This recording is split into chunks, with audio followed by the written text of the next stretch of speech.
Olá pessoal, espero que estejam todos bem. Hoje iremos ver uma redação com o tema Liberdade Religiosa. Vamos a ela? Bom, o título é Segurança e Respeito, Caminhos para Alcançar a Liberdade Religiosa. O texto dissertativo argumentativo irá discutir sobre as religiões de matriz africana, que infelizmente sofrem constantemente com a intolerância e com a violência. É um tema muito comum que de vez em quando vemos em jornais e revistas. Lendo o título da redação, Segurança e Respeito, Caminhos para Alcançar a Liberdade Religiosa, observamos que ele termina com um ponto final, sendo que não é necessário colocar ponto final no título. Também podemos ver que a palavra respeito está com letra maiúscula, o que não é necessário. Podemos escrever a palavra respeito com letra minúscula. Vamos ao primeiro parágrafo. Historicamente, a perseguição religiosa é pautada em concepções políticas e sociais de negação da alteridade. A partir disso, foram desenvolvidos alguns mecanismos para combater tais intolerâncias, como os suportes legais. Entretanto, no Brasil, a discriminação religiosa encontra suas origens no preconceito racial, exigindo uma revisão dos instrumentos de luta contra isso. Bom, vocês perceberam que há um erro na palavra entretanto, um erro de ortografia. Então, fiquem atentos a isso. E a gente também percebe que o texto vai se desenvolver na perspectiva do preconceito racial. Então, essa ideia deve estar presente até o fim do texto. Vamos ao segundo parágrafo. Apesar da legislação brasileira prever pena para crimes de discriminação religiosa, no território brasileiro há um cenário de constante vandalização de locais de vivência religiosa africana. Segundo dados da Secretaria de Direitos Humanos da Presidência da República, sabe-se que a grande maioria das denúncias com relação à intolerância são feitas por fiéis de religiões afro-brasileiras. Não é incomum, por exemplo, que a mídia comunique casos desses centros e, até mesmo, de chefes religiosos que tenham sido agredidos física ou verbalmente por expressarem sua fé de maneira livre. Bom, percebemos que a repetição do termo discriminação religiosa, que acabou de ser mencionado no parágrafo anterior, poderíamos trocar por dessa natureza. Qual natureza? A religiosa. O mesmo acontece em território brasileiro. Poderíamos trocar brasileiro por nacional. Notamos também o termo vivência religiosa africana, que poderia ser substituído por religião de matriz africana. Agora, observando a frase, segundo dados da Secretaria de Direitos Humanos da Presidência da República, a gente percebe que o autor ou autora citou dados da Secretaria de Direitos Humanos da Presidência da República como uma estratégia argumentativa, o que é um ponto muito positivo. Lembrem-se de utilizar esses recursos, que podem ser, além de dados estatísticos, exemplos, pesquisas, fatos comprováveis, alusões históricas, pequenas narrativas ilustrativas, dentre outros. Temos também o uso da ênclise, que é quando o pronome vem após o verbo, em sabe-se, o que é bem legal. O mesmo a gente consegue observar em percebe-se, logo no parágrafo seguinte. O terceiro parágrafo é o seguinte. Nesse sentido, sendo a intolerância religiosa fruto da discriminação racial, percebe-se, no cenário nacional, o aumento exponencial de casos de violências raciais motivadas por questão religiosa. No contexto do racismo estrutural, é observável que pessoas negras que decidem viver uma prática religiosa ancestral sofrem mais com esse tipo de perseguição. Assim, mesmo com uma legislação que cubra o viés religioso, a intolerância persiste, fundamentada pelo preconceito. Bom, nesse terceiro parágrafo, vale destacar a questão da concordância nominal, em o aumento exponencial de casos de violências raciais motivadas por questão religiosa, temos o seguinte: a palavra que o artigo e o substantivo estão se referindo é o nome casos. Logo, eles devem concordar em gênero e número. Então, ficaria da seguinte forma: os aumentos exponenciais de casos de violências raciais motivados por questões religiosas. O último parágrafo começa assim: por fim, a discriminação de base religiosa tem raízes na estrutura de desigualdade racial.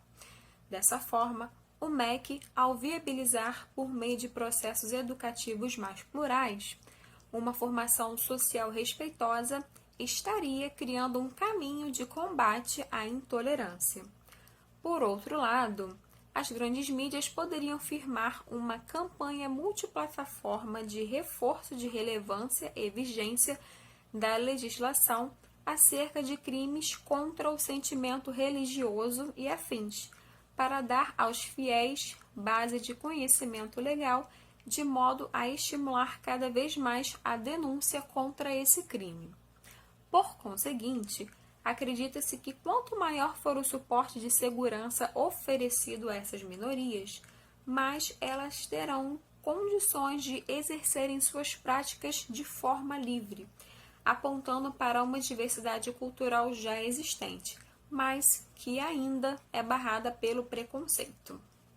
Bom, nesse último parágrafo é importante observar a pontuação e o tamanho.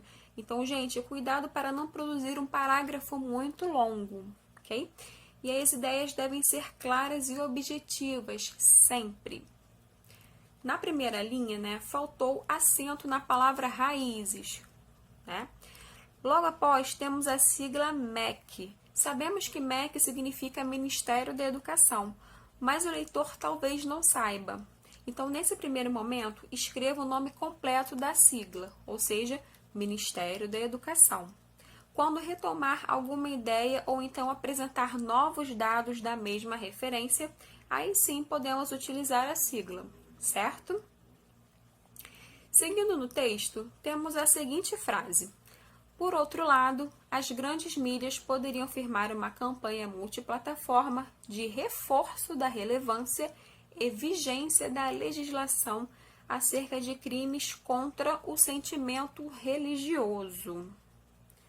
Bom, reforço de relevância, o que seria isso?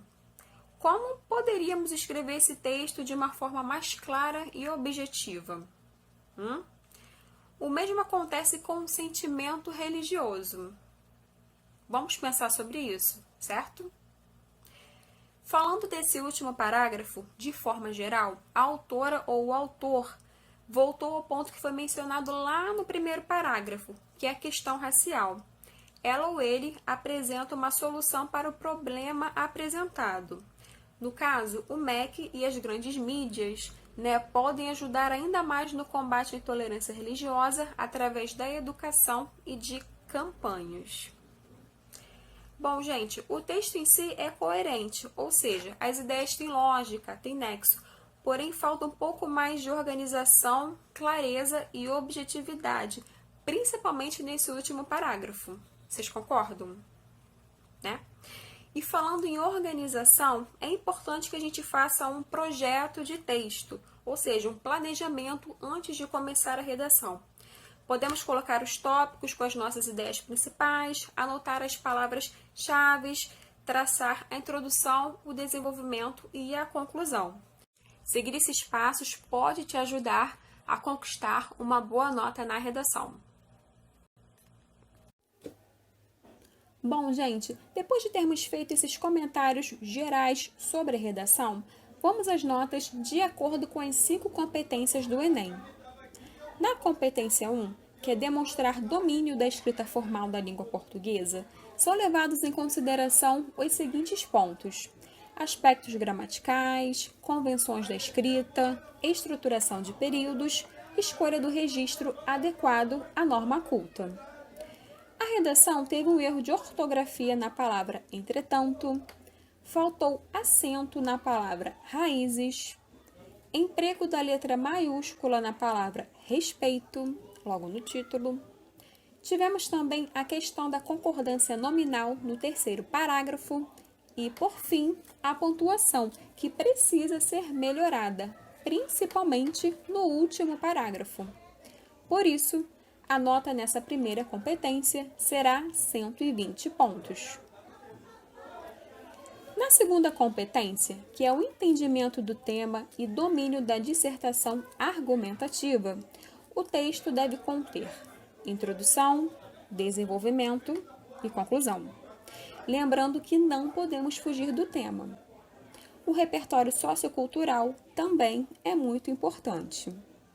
O texto contém introdução, desenvolvimento e conclusão. A autora ou autor defendeu a sua tese ao dizer que o MEC e a grande mídia podem ajudar ainda mais no combate à intolerância religiosa através da educação e de campanhas. Da mesma forma, citou os dados da Secretaria de Direitos Humanos da Presidência da República como uma estratégia argumentativa, o que é ótimo. Por isso, a nota nessa segunda competência é 160 pontos. Na terceira competência, que é a seleção e desenvolvimento de argumentos, ideias e fatos em defesa de um ponto de vista, observamos um texto coerente. Entretanto, falta um pouco mais de organização. Por isso, a nota é 120 pontos.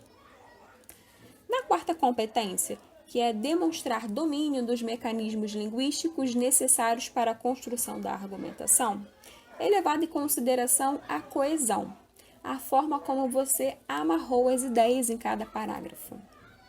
Os parágrafos deveriam estar mais bem estruturados a fim de garantir a coesão textual. O último parágrafo está longo e algumas ideias deveriam ter sido expostas de uma maneira mais clara e objetiva. Além disso, houve a repetição de alguns termos e palavras que poderiam ter sido substituídos com o intuito de evitar a repetição, por exemplo. A nota é 120 pontos. Por fim, na quinta competência, devemos elaborar uma proposta de intervenção para o problema abordado, que respeite os direitos humanos, ou seja, a famosa solução para o problema apresentado. A solução foi apresentada quando a autora ou autor citou que o MEC e as grandes mídias podem ajudar no combate à intolerância religiosa através da educação e de campanhas, como mencionado anteriormente.